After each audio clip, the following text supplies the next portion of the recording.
This is Wayne Bly. I'm going to start off with a little bit of an apology. It's supposed to go live at 3, but anybody who's in business understands now and then you get a little emergency client problem that stepped in. So I had a few phone calls I had to take care of, and they just jumped in at the wrong time.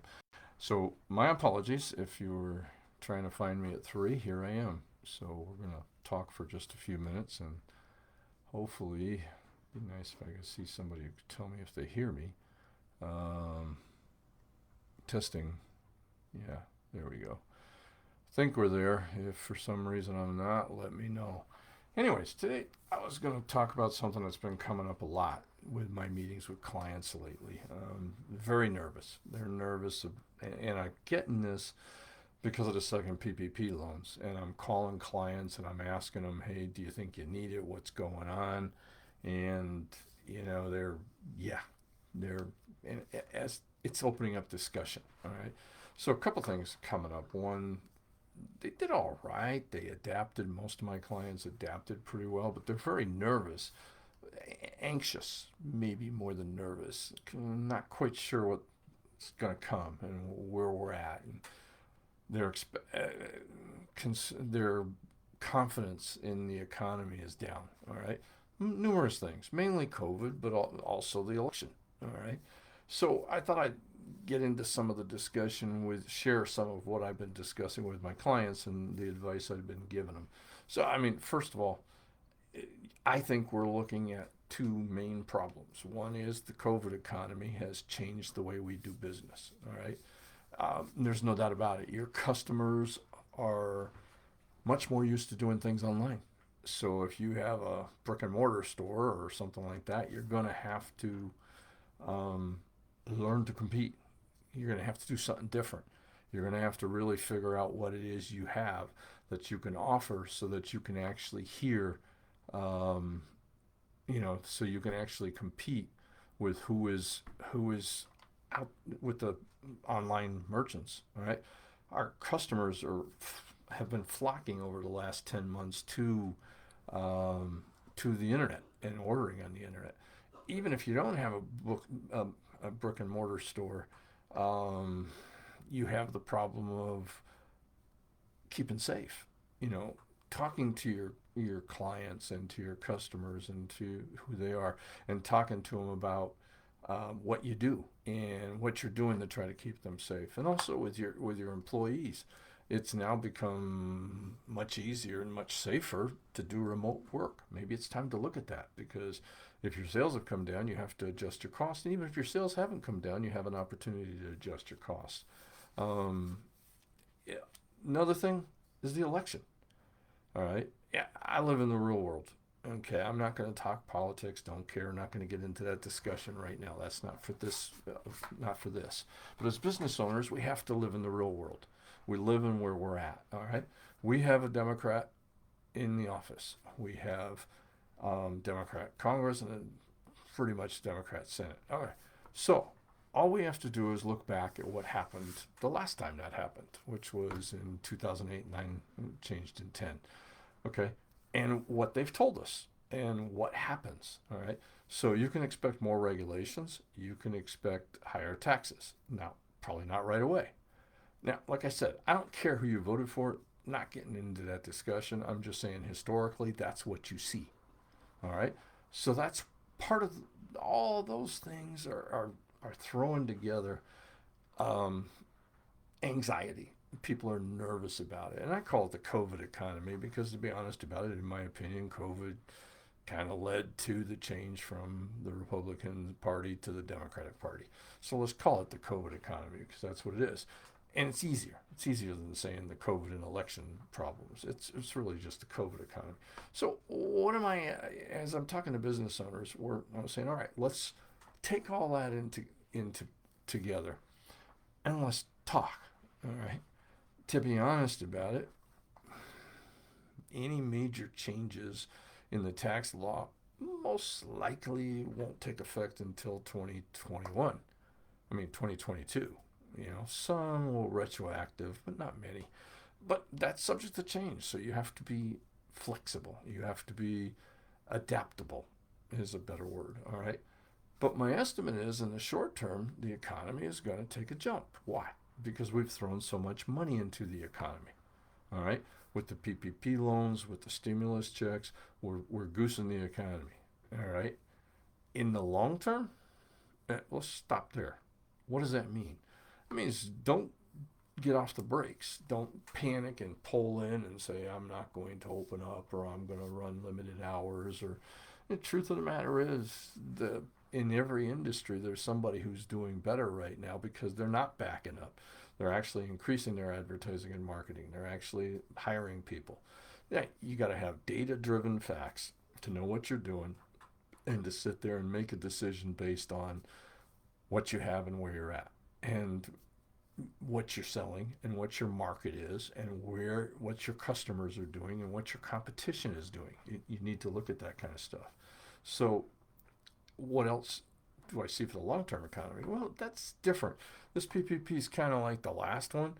It'll give you a nice little shot in the arm, but it's not going to actually help you long term, especially as I see it's going to take longer. I mean, we don't know how the vaccine is going to work. We don't know how some of these cities and states and counties are going to lock down or not. We don't know how long it's going to take for your customers to feel comfortable again. All right. Plus, we know that, okay, we know that more regulations and higher taxes traditionally stop growth. It makes total sense. If you raise taxes, I mean, I'm going to get into a little bit of economic, all right? As simple as this. I deal with my clients, okay? I'm going to give you two examples. I had a guy who's in the rich area. No doubt about it. He's in the rich. You tax the rich guy. And instead of having 3 houses and 5 cars, he can only afford to have 2 houses and 3 cars. Whoopee, you heard him. It really didn't. I mean, he's still living very comfortable, thank you very much. But what you've heard is the people that would have built that house, that would have sold furniture that went into it, the real estate agent that would have done it, the insurance agent that would have covered it, the landscaper who would have landscaped it and kept it going, the pool guy that would have done the pool. All of those people are not the rich, okay? And the person, instead of having 5 cars, they got 3. That's a problem that we don't teach economics enough because they don't understand it. It's like when I tell people businesses don't pay tax, people look at me like I'm crazy. Well, no, they don't. All right. As a business owner and dealing with business owners, this is the decisions that happen. If taxes go up, I have to do one of 4 things. I have to increase prices and pass it to my customers. I have to get more efficient and get rid of employees. I have to, or lower their pay or outsource or do something to get my cost under control. Or I cut dividends, take out less to the owners. Or fourth, I go out of business. All right.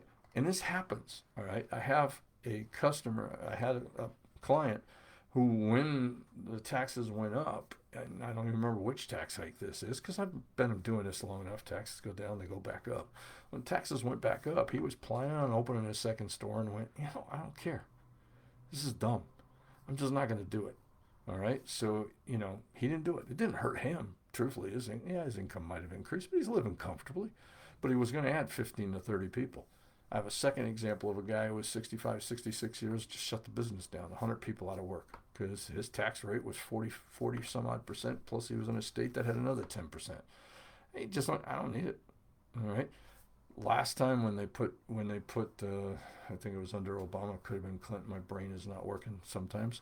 They stuck an extra tax if you made over 400 and some odd $1,000. He stopped working. He did 3 days a week. Didn't hurt him any. All right. So what I'm trying to say is this is real life. I'm not talking politics. I'm saying these are the decisions that are going to happen out there. So what do? Like I said, in the short term, I expect the economy to do better. In the long term, I expect a slowdown. Now, I'd like to be wrong, but I don't think so because there's another thing that's coming in, not just more regulations, not just more taxes. We're printing too much money. And COVID has kind of put us in a catch-22.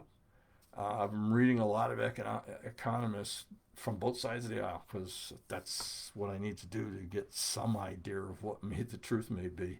And I always say in a divorce, or an argument, never mind a divorce, which is just an argument on steroids, but in an argument, there's three sides to every story: mine, yours, and the truth somewhere in the middle.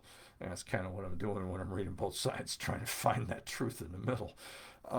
We have a problem.